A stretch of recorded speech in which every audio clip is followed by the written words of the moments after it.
Hi, welcome to Heart Behind the Art. This is a new series I'm debuting on Alari Lifestyle's YouTube channel.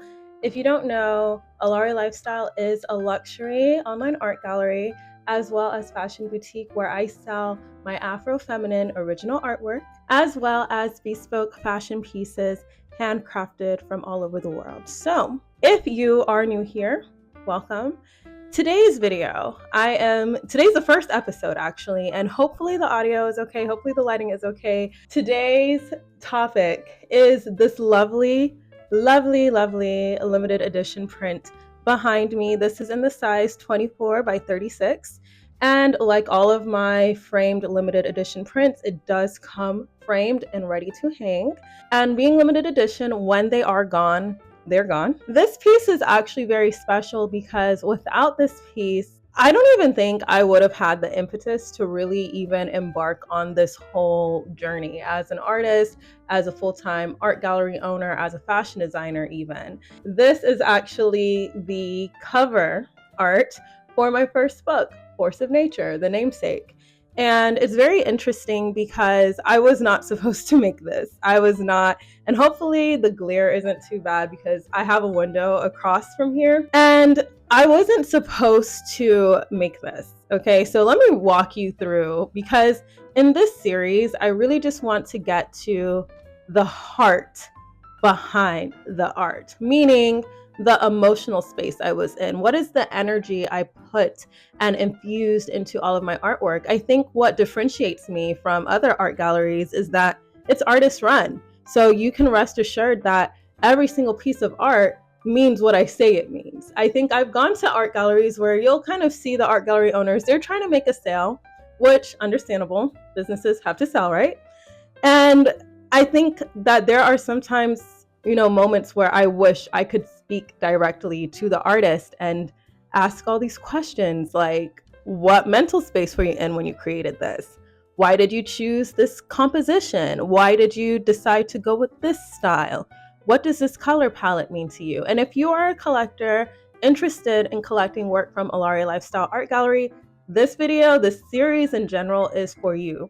And if you are an aspiring artist and you are trying to get the gumption, the inspiration to go all in on your God-given gift, I hope that my series will inspire you to take your energy, take your authenticity, and create something extraordinary with it. But anyways, back to the story. So I was writing my first book. I published with a hybrid publisher called New Degree Press back in 2021. I will say that my subsequent books to follow, one of which you will be able to pre-order very soon, will be published through my company, Alari Lifestyle. But at the time, this was my first ever publication out in the world. I was like, whoa. And I was working, obviously, with the publisher. And publishers, they have a team. They have designers, they have all types of editors. And so the designer for my book, I gave a pretty clear brief. However, I wonder if I still have the photos of what they sent me. Y'all, Force of Nature is about Afro-Indigenous expressions of divine feminine energy and how when we honor that as women, especially from Afro-Indigenous backgrounds, which is, that's my background. John Ishikiri, when we honor that energy within our lives, that is when we are really able to walk in alignment with God consciousness and become true forces of nature. So that is the premise of the book. They sent me some white ladies, okay? It was crazy. They sent me covers that looked like Marilyn Monroe, but put black paint on it. And I just was like, this is not going to resonate. This is not embodying what I want to say with my book. And it's poetry, so I knew I wanted the painting, the cover art, to really invoke a sense of fluidity and connection with Mother Nature, because that is also a theme that I explore heavily in the book. As you can see here, it is a woman. It's a woman where anybody can see themselves in this woman. And she's in this pensive pose. It was actually inspired by an Instagram post from one of my favorite artists, FKA Twigs, who does a phenomenal job actually of, taking her vulnerability, taking her trauma, taking her hurt, her pain, and alchemizing it into something so beautiful. I saw her live right before the pandemic. I saw her live in Boston. So if this video ever reaches FKA Twigs, I love you. And I remember seeing this pose and I was like, oh my gosh, not only is this pose inspirational because it really evokes that sense of rest, but also thinking and plotting your next move, this is how I'm going to rise. But it's also like a pose of contentment. It can also be a pose that signifies relaxation and happiness and peace. And so there are so many different emotions that I engaged with in my book. And so I wanted that to come out in this print. And I also just in general wanted to invoke that sense of connectivity to nature, because in my indigenous background, Ija and Ishikiri people do heavily believe that we are intrinsically connected to the natural environments around us. And if you'll notice something when you look at my gallery, there is that motif of water. So I come from the coast of Nigeria. The Niger Delta is the southernmost coast.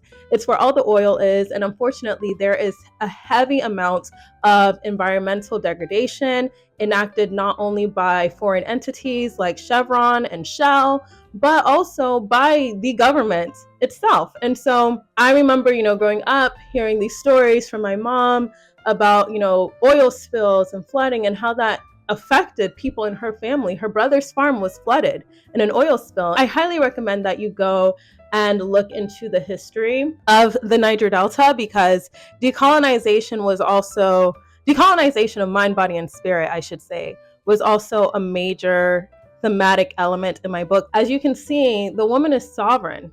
This is a sovereign woman. This is a woman who is essentially like her own entity, and she's emerged from the water. And she has reclaimed her soil. She has reclaimed her waters. And she is just able to look to the sun, able to look forward, and able to rest in that knowing of who she is in God's eyes. This artwork is packed with a lot of meaning. It is packed with so much meaning. I could go on, but I do want this series to be a fairly short snippet where you can get to know me a little bit better, but also get to know the energy behind the artwork. Actually, this is the last piece I sold. And it was actually, I think, the first time I sold directly to a man. And it actually took me off guard. And he said he really wanted this depiction of divine feminine energy in his home. Like, he's a man, he's a bachelor, he doesn't have any feminine energy in his home, and he felt like this could bring that grounding kind of energy, that inspirational type of energy that women do bring. So I think that if you are looking to invoke a sense of divine feminine energy in your home, if it feels a little flat, my artwork is infused with very vibrant colors. I definitely gravitate towards a more fluid cubism type of look, but make it Afro-feminine.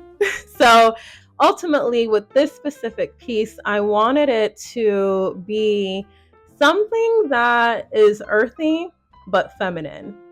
And I think that's what I was able to accomplish. I liked the fluid movement, and you will see that in all of the pieces that were in this specific collection. I think there were around 6 of them. They all kind of have that similar composition, that similar vibe. So if you love this, go to the link below in the description box to acquire and invest in your own piece of beauty, infused with my own energy of love and light. And you will be able to see that when you hang this up in your home, hang this up in your workspace, you will feel your own divine feminine power reflected back at you. And that is always my intention with all of my artwork. So thank you so much for tuning in to the first episode of The Heart Behind the Art, and I will chat with you in the next one. Bye.